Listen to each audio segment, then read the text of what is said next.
السلام علیکم ورحمۃ اللہ وبرکاتہ۔ کیسے ہیں دوستوں؟ آپ سب خیریت سے ہوں گے۔ اللہ تعالیٰ آپ سب پر اپنی خاص رحمتوں کا نزول فرمائے۔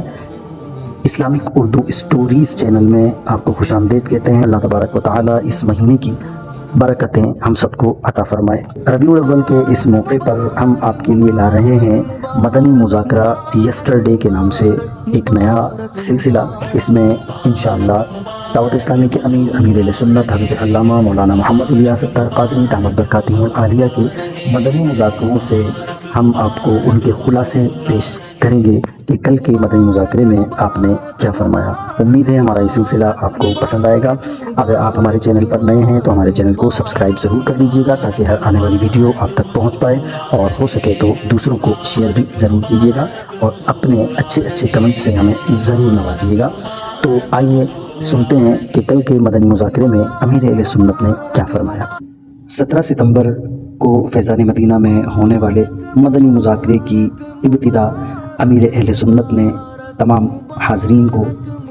ربیع الاول کا مہینہ شروع ہونے کی مبارکباد دیتے ہوئے کی، اور تمام عاشقان نبی صلی اللہ علیہ وسلم کو ربیع الاول کے مہینے کی آمد کی مبارکباد پیش کی۔ اس کے بعد آپ نے بیان فرمایا جس میں 13ویں پارے کی سورہ ابراہیم کی آیت نمبر 5 تلاوت فرمائی، جس کا ترجمہ کچھ اس طرح سے ہے: اور انہیں اللہ کے دن یاد دلاؤ۔ اس آیت کے مطابق آپ نے بیان فرمایا، اور مزید اس آیت کی تفسیر بیان فرماتے ہوئے ارشاد فرمایا: اللہ کے دنوں سے مراد اللہ کی نعمتیں ہیں، اور اللہ کی نعمتیں بے شمار ہیں جن کی ہم نہ گنتی کر سکتے ہیں اور نہ ہی شمار کر سکتے ہیں۔ ایک سے بڑھ کر ایک نعمتیں اللہ تعالیٰ نے عطا فرمائی ہیں، لیکن عاشق رسول کا دل یہ کہتا ہے کہ سب سے بڑی نعمت ہمارے آقا صلی اللہ تعالیٰ علیہ وآلہ وسلم ہے۔ آپ نے فرمایا ہم کتنے خوش نصیب ہیں کہ اللہ تعالیٰ نے ہمیں یہ نعمت عطا کی، اور اس نعمت کا دامن ہمیں عطا فرمایا، اور اس نعمت سے ہمیں سرفراز فرمایا، اور ہمیں اپنے پیارے نبی صلی اللہ علیہ وسلم کی امت میں پیدا فرمایا۔ اس سے بڑھ کر نعمت اور کیا ہو سکتی ہے۔ آپ نے اعلیٰ حضرت علیہ الرحمہ کا ایک فرمان بھی ارشاد فرمایا کہ اس آیت کی تفسیر اور دیگر آیات کی تفاسیر میں اعلیٰ حضرت فرماتے ہیں کہ ایام اللہ میں نبی پاک صلی اللہ علیہ وسلم کی ولادت سے بڑھ کر اور کون سا دن ہو سکتا ہے، کیونکہ جو ایام اللہ ہیں جن میں اللہ کی نعمتیں ہمیں ملی ہیں، ان میں سب سے بڑی نعمت نبی پاک صلی اللہ علیہ وسلم ہی ہیں، تو اس دن سے بڑا دن اور کیا ہو سکتا ہے۔ امیر اہل سنت نے مزید ارشاد فرمایا کہ کوئی بھی مسلمان اس بات سے انکار نہیں کر سکتا کہ نبی پاک صلی اللہ علیہ وسلم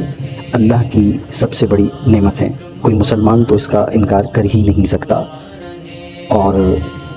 آپ نے فرمایا کہ جب ہم اپنے بچوں کی پیدائش کی خوشیاں مناتے ہیں، اس پر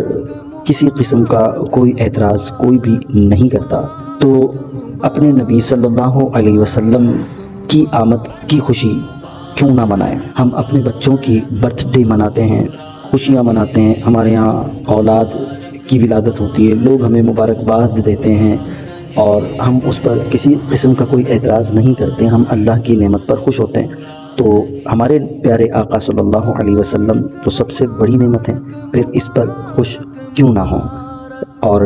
آپ دیکھیں کہ جب کوئی سالگرہ منا رہا ہوتا ہے تو اس پر کسی کو بھی کسی قسم کا کوئی اعتراض نہیں ہوتا، اور آج تک بھی کسی نے کوئی اعتراض نہیں کیا، لیکن آج بھی جب ہم سرکار صلی اللہ علیہ وسلم کی ولادت کا جشن مناتے ہیں تو سب سے زیادہ پریشانی شیطان کو ہوتی ہے، اور یہی واویلا سب سے زیادہ آج بھی مچاتا ہے۔ آپ نے فرمایا کہ ہمارے پیارے نبی صلی اللہ علیہ وآلہ وسلم ہر پیر شریف کو روزہ رکھ کر اپنا جشن ولادت منایا کرتے تھے، ہر ہفتے اپنا جشن ولادت منایا کرتے تھے۔ آپ سے جب عرض کی گئی کہ آپ پیر شریف کا روزہ کیوں رکھتے ہیں، تو آپ نے ارشاد فرمایا جس کا مفہوم کہ اس دن میں پیدا ہوا، لہٰذا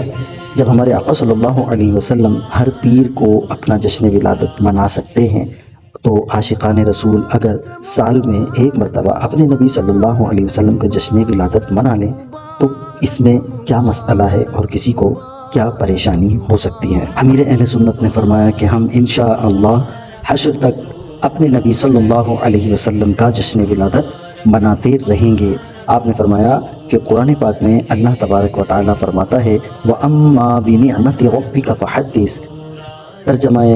کنز العرفان، اور اپنے رب کی نعمتوں کا خوب چرچا کرو۔ تو آپ نے فرمایا کہ ہمارے نبی صلی اللہ علیہ وسلم سے بڑھ کر کوئی نعمت ہو ہی نہیں سکتی، ہے بھی نہیں، تو ہم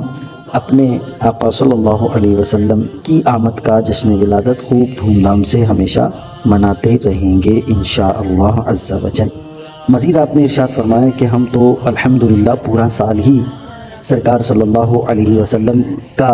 ذکر خیر کرتے ہی رہتے ہیں۔ ہمارا کوئی بیان، کوئی محفل ایسی نہیں ہوتی جس میں نبی پاک صلی اللہ علیہ وسلم کا ذکر نہ ہو، ان کا چرچا نہ ہو۔ تو ہم تو پورا سال ہی نبی پاک صلی اللہ علیہ وسلم کا چرچا کرتے رہتے ہیں، جشن ولادت مناتے رہتے ہیں، اور ربیع الاول میں ہم بڑھ چڑھ کر جشن ولادت مناتے ہیں۔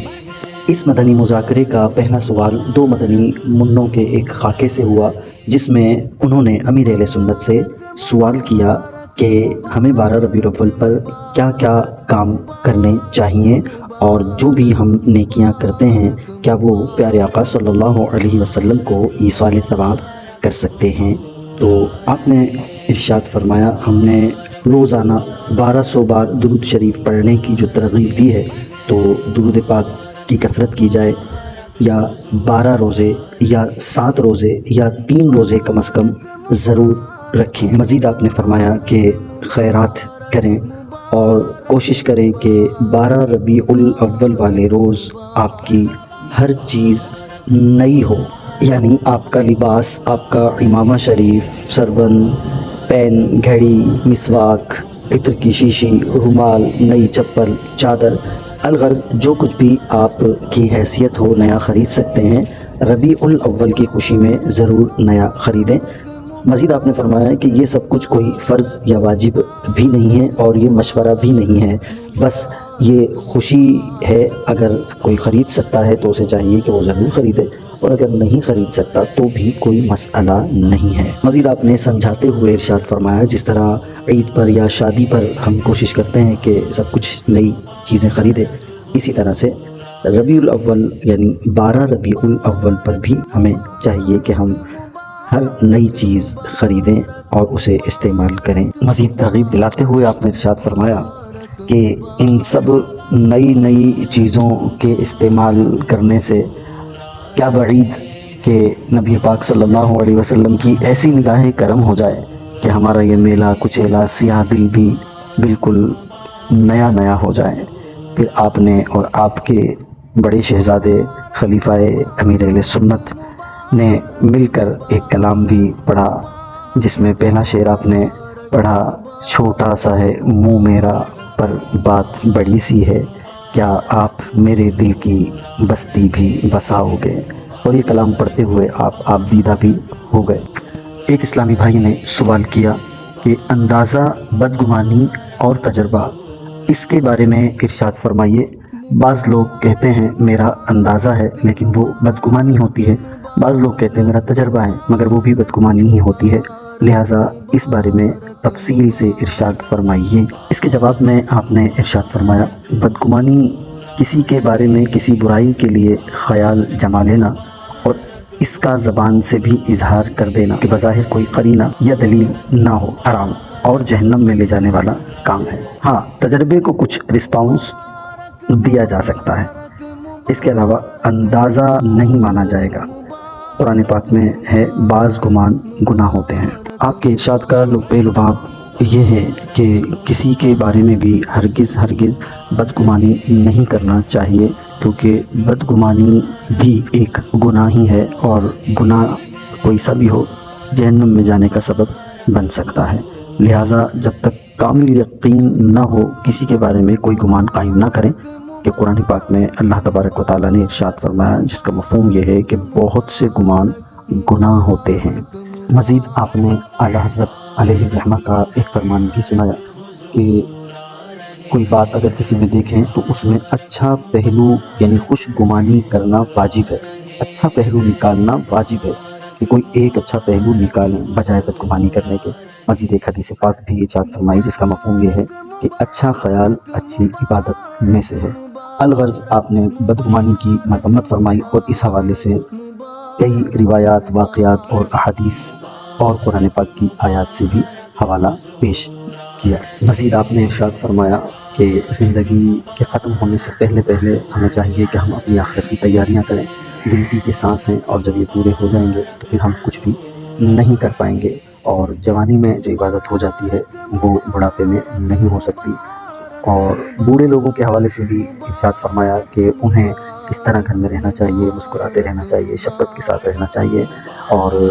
گھر کے دیگر لوگوں کو بھی آپ نے ہدایت کی، دیگر اسلامی بھائیوں کو بھی ہدایت کی کہ بزرگوں کی عزت کریں اور ان کا زیادہ خیال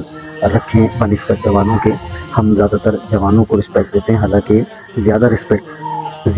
رسپیکٹ کے حقدار وہ بوڑھے لوگ ہوتے ہیں۔ تو ہمیں چاہیے کہ ہم اپنے گھر کے بوڑھے لوگوں پر زیادہ شفقت کریں اور زیادہ ان کو رسپیکٹ دیں، ان کا خیال رکھیں۔ ایک حدیث پاک کا مفہوم بھی ہے کہ جس نے کسی بوڑھے کی عزت کی تو اللہ تعالیٰ اس کے بڑھاپے میں اس کی عزت کے لیے کسی کو مقرر فرما دے گا۔ مزید ایک حدیث پاک بھی آپ نے ارشاد فرمائی جس کا مفہوم ہے کہ جو اسلام میں بوڑھا ہوا، یہ بڑھاپا کل بروز قیامت اس کے لیے نور ہوگا۔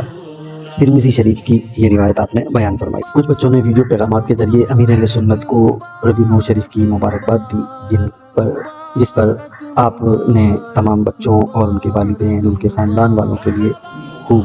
دعائیں بھی دیں۔ کسی نے سوال کیا کہ صفوں کے نیچے بعض مساجد میں فوم لگا دیے جاتے ہیں جس سے زمین کی سختی محسوس نہیں ہوتی، تو کیا اس سے سجدہ ہو جاتا ہے؟ جس کے جواب میں آپ نے ارشاد فرمایا کہ اتنا پیشانی کو دبانا ہوگا کہ پھر اس سے زیادہ نہ دب سکے تو پھر نماز ہو جائے گی، ورنہ ہلکی سی پیشانی اگر رکھ دی تو نماز نہیں ہوگی۔ اور اعلیٰ حضرت کا ایک قول بھی ارشاد فرمایا کہ اسپرنگ والے جو گدے ہوتے ہیں ان پر نماز نہیں ہوتی، کیونکہ وہ تو جمپ کرتے ہیں اور ان کو دبانے سے زمین کی سختی محسوس نہیں ہوتی، لہٰذا اسپرنگ والے گدوں پر نماز نہ پڑھی جائے، اور فوم کے گدوں پر بھی نماز پڑھنے سے احتیاط کی جائے، کیونکہ اس سے نماز میں دل نہیں لگتا، فوم ہی کو دبانے میں بندہ لگا رہتا ہے۔ تو اور ایسی مساجد والوں کو بھی مشورہ دیا آپ نے کہ فوم وغیرہ نہ لگائیں، مسجد میں اگر پیسے زیادہ ہیں تو کسی اور کام میں صرف کیے جائیں۔ کسی نے سوال کیا کہ کوئی شخص ہوٹل پر کام کرتا ہے اور یہاں پر سارا دن کھانا بچا ہوا جمع کرتا رہتا ہے، پھر آخر میں اسے مالک کے حکم پر اس کھانے کو ضائع کرنا ہوتا ہے، جبکہ وہ کھانا پھینکنے جیسا نہیں ہوتا، کھایا جا سکتا ہے، تو کیا وہ پھینکنے والا نوکر بھی گناہ گار ہوگا؟ تو آپ نے ارشاد فرمایا کہ گناہ کے کام میں مدد کرنے والا بھی گناہ گار ہی ہوتا ہے، لہٰذا گناہ تو ہوگا، کیونکہ اللہ تعالیٰ نے قرآن پاک میں ارشاد فرمایا جس کا مفہوم کچھ اس طرح سے ہے کہ نیکی اور بھلائی کے کاموں میں ایک دوسرے کی مدد کرو، جبکہ گناہ کے کاموں میں ایک دوسرے کی مدد نہ کرو، کہ کوشش کریں کہ گھروں میں کھانے ضائع نہ کیے جائیں۔ آپ نے ارشاد فرمایا ربیع نور شریف کا مہینہ ہے، خوشیوں کا مہینہ ہے، تو ہمیں چاہیے کہ ہم اچھی نیتیں کریں اور خوب نیک اعمال کریں، نفل نماز زیادہ کریں، ماما سجائیں، دادی سجائیں، نمازوں کی نیت کریں، روزوں کی نیت کریں، زکوٰۃ کی نیت کریں اور دیگر اچھی نیتیں کریں۔ جس پر حاجی عمران اتاری نے سوال کیا کہ اگر کسی پر بہت ساری نمازیں ہوں پھر اس کو پتہ نہ ہو کہ وہ کتنی نمازیں اس پر قضا ہیں تو وہ کیا کرے، جس پر آپ نے ارشاد فرمایا کہ لڑکا 12 سال سے اور لڑکی 9 سال سے اپنا بلوغت کا حساب لگا کر روزے اور نمازیں ادا کرے۔ دن میں 20 رکعت ہوتی ہیں، کیونکہ فرض کی اور وتر کی ہی قضا ہوتی ہے، سنتوں کی قضا نہیں ہوتی، تو ان کا حساب لگا کر ادا کی جائے اور حساب بلوغت کا ہجری سن سے لگایا جائے، بلوغت کا حساب ہجری سن سے لگایا جائے۔ آخر میں آپ نے ربیع الاول کے مہینہ آنے پر اللہ کا شکر ادا کیا اور بہت دعائیں بھی سب کے لیے فرمائی۔ اللہ تعالیٰ قبول فرمائے اور اللہ تبارک و تعالیٰ ہمیں امیر اہل سنت کے مطابق دعوت اسلامی میں کام کرتے رہنے کی توفیق و سعادت عطا فرمائے، علم دین سیکھنے کا شوق، جذبہ اور سعادت عطا فرمائے، آمین۔